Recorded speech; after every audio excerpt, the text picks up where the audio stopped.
अगर आप थाईलैंड के रास्ते मलेशिया में एंटर हुए हैं और आपके फिंगरप्रिंट्स हो गए हैं, लेकिन अगर आपका मेडिकल फेल हो गया है तो उस सिचुएशन में आपको क्या करना चाहिए। दूसरा, अगर आप मलेशिया एंटर हुए हैं थाईलैंड के रास्ते और आपके फिंगरप्रिंट्स नहीं हुए हैं तो उस सूरत में स्पेशल पास कैसे लगवाना है। ये दोनों अहम बातें हैं जो आपसे डिस्कस करनी है। आपने इस वीडियो को एंड तक देखना है ताकि अगर आपका किसी जानने वाले के साथ या आप ही किसी दोस्त के साथ मसले हैं तो आप जो हैं उसके साथ ये वीडियो शेयर कर सकते हैं। क्योंकि इस टाइम के ऊपर बहुत सारे ऐसे लोग हैं मलेशिया जो लोग बैठे हुए हैं, उनके घर वाले पीछे पाकिस्तान में बहुत ज़्यादा परेशान हैं और हमें काफ़ी डेली बेसिस के ऊपर बहुत सारी क्यूरीज आती हैं कि लोग पाकिस्तान में बैठे हुए, उनके रिलेटिव्स, उनके पेरेंट्स बहुत ज़्यादा परेशान हैं।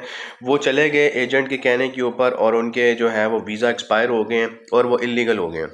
देखें, एक चीज़ तो आपको पता है कि अगर आप मलेशिया में इलीगल हो गए हैं, चाहे आप किसी भी रास्ते से आए हैं, आप काउंटर सेटिंग करके आए हैं या आप थाईलैंड के रास्ते एंटर हुए हैं, तो आपको मलेशियन इमिग्रेशन ख़ुद ये मौका दे रही है कि भाई चुप करके स्पेशल पास ले लो।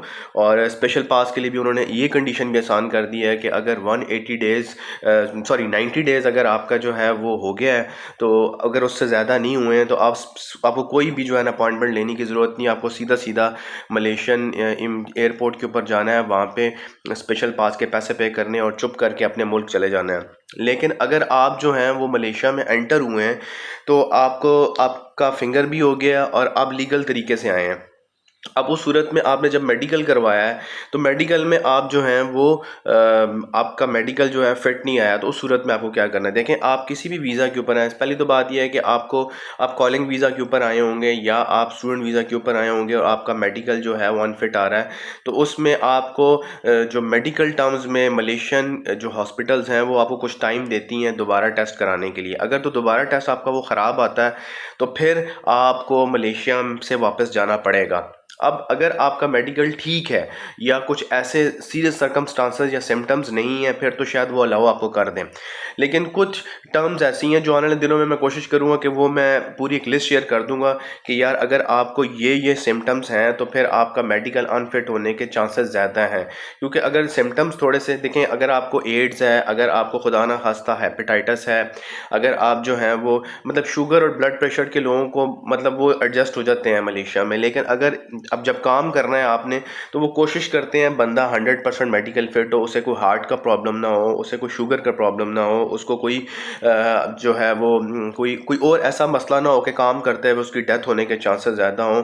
क्योंकि ये बहुत बड़ी रिस्पॉन्सिबिलिटी होती है कंपनी के ऊपर कि यार अगर एक बंदा काम करते हुए मर जाता है तो उसके लिए बड़े प्रॉब्लम्स आते हैं। तो इसलिए आप कोशिश करें कि अपना मेडिकल, इसीलिए पाकिस्तान में मेडिकल कराया जाता है कि ताकि आपको इस तरह के इश्यूज़ का सामना ना करना पड़े जब आप मलेशिया लैंड करें। क्योंकि वहाँ पे जाके अगर आपका पहली दफ़ा मेडिकल होगा और खुदा ना खास्ता आपका कुछ सिम्टम्स जो हैं वो निकल आए तो यहाँ की गवर्नमेंट आपको सीधा सीधा मलेशिया से वापस भेज देगी, फिर आपके पास कोई चांस नहीं है।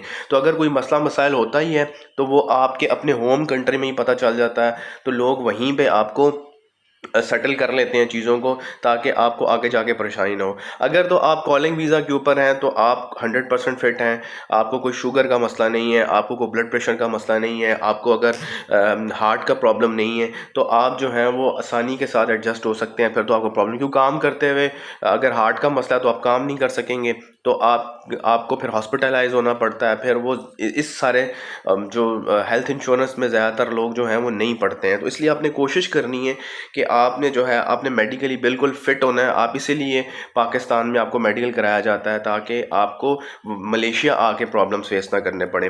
लेकिन कुछ वीज़ाज ऐसे हैं जो कि स्टूडेंट वीज़ा हैं, उनमें कुछ चीज़ें कॉम्प्रोमाइज़ हो जाती हैं, ठीक है, क्योंकि स्टूडेंट वीज़ा के ऊपर उसको काम तो अलाउ होता नहीं है किसी भी स्टूडेंट को। तो वर्क वीज़ा के ऊपर स्पेशली आपको अपनी जो हेल्थ है उसको बहुत ज़्यादा रखने की ज़रूरत है। तो अगर आपका मेडिकल एक्सपायर हो गया और आप जो हैं वो आपका फिंगरप्रिंट हो गए और आपका मेडिकल एक्सपायर आपका हो गया या आपका मेडिकल जो है वो फेल हो गया, अनफिट हो गए हैं, तो अगर कुछ सीरियस मसला है तो फिर तो प्रॉब्लम ये है कि आपको वापस जाना पड़ेगा। अगर सीरियस मसला नहीं है तो फिर जो है उसका कोई ना कोई हल निकाल लेते हैं, एजेंट्स के पास सारे हल होते हैं, आप उनसे कांटेक्ट कर सकते हैं। तो आई गेस उस भाई को इस चीज़ का जवाब मिल गया होगा जिसका मेडिकल का प्रॉब्लम है। तो मेरे चैनल के ऊपर अगर आप पहली दफ़ा आ रहे हैं, मेरे चैनल को लाइक एंड सब्सक्राइब कर लें, बेल आइकन को दबा लें, पेज को फॉलो कर लें। यहाँ पे आपको मिलती हैं मलेशिया की लेटेस्ट अपडेट्स।